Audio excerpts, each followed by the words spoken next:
আসসালামু আলাইকুম ভিউয়ার্স। আমি আগে একবার এই মেয়নিজ বানা দেখাইছিলাম। তো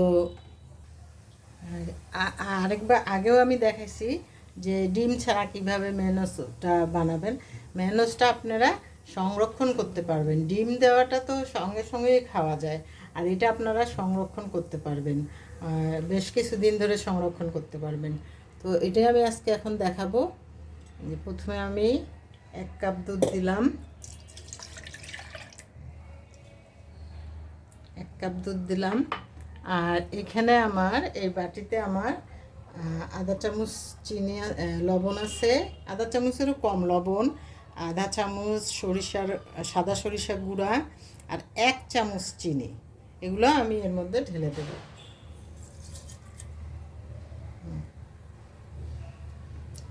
দিয়ে এখন আমি এটাকে, আমার লাগবে তেল।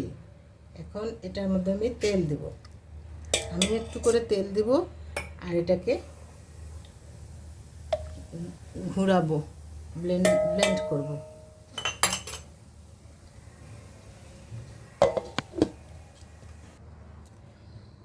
এখন লাস্টের তেলটুকু এখন দিব, আমি লাস্ট তেলটুকু দিব। পুরো কাপের তেলটাই দেওয়া হয়ে গেছে, লাস্ট তেলটুকু দিব। 1 কাপ দুধে 1 কাপ তেল লাগলো। এখন আমি ভিনেগার দিব।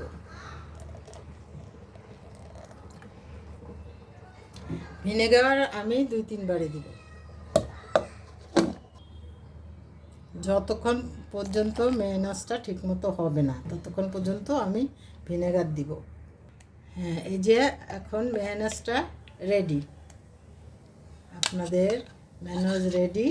ডিমের ডিম ছাড়া মেয়নিজ। ডিম দিলে তো একটা কেমন গন্ধ করে, আর ডিমটা আপনার তখনই আর কি খেয়ে ফেলতে হয়, এটাকে রাখা যায় না, প্রিজার্ভ করা যায় না। আপনি এটা বাহিরেও 5-7 দিন 10 দিন রাখলে, 1 সপ্তাহ রাখলে কোনো সমস্যা নেই। আর ফ্রিজে রাখলে তো অনেক দিনই রাখতে পারবেন, অলমোস্ট 1 মাস 2 মাস এরকম রাখা যাবে আর কি ফ্রিজে রাখলে। আরেকটু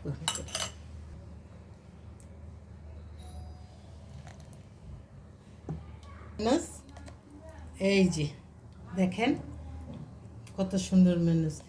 দাম দিয়ে কিনে এনে 1 বোতল মেয়নিজ কিনে নিয়ে আসবেন, প্রচুর দাম। আর এখানে আমার কতটুকু খরচ পড়লো।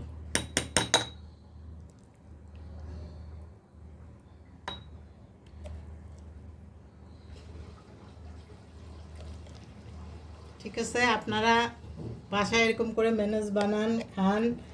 আর আমার পেজের সঙ্গেই থাকেন, লাইক কমেন্ট শেয়ার দিয়ে আমার পেজের সঙ্গেই থাকেন। সবাইকে আল্লাহ হাফেজ।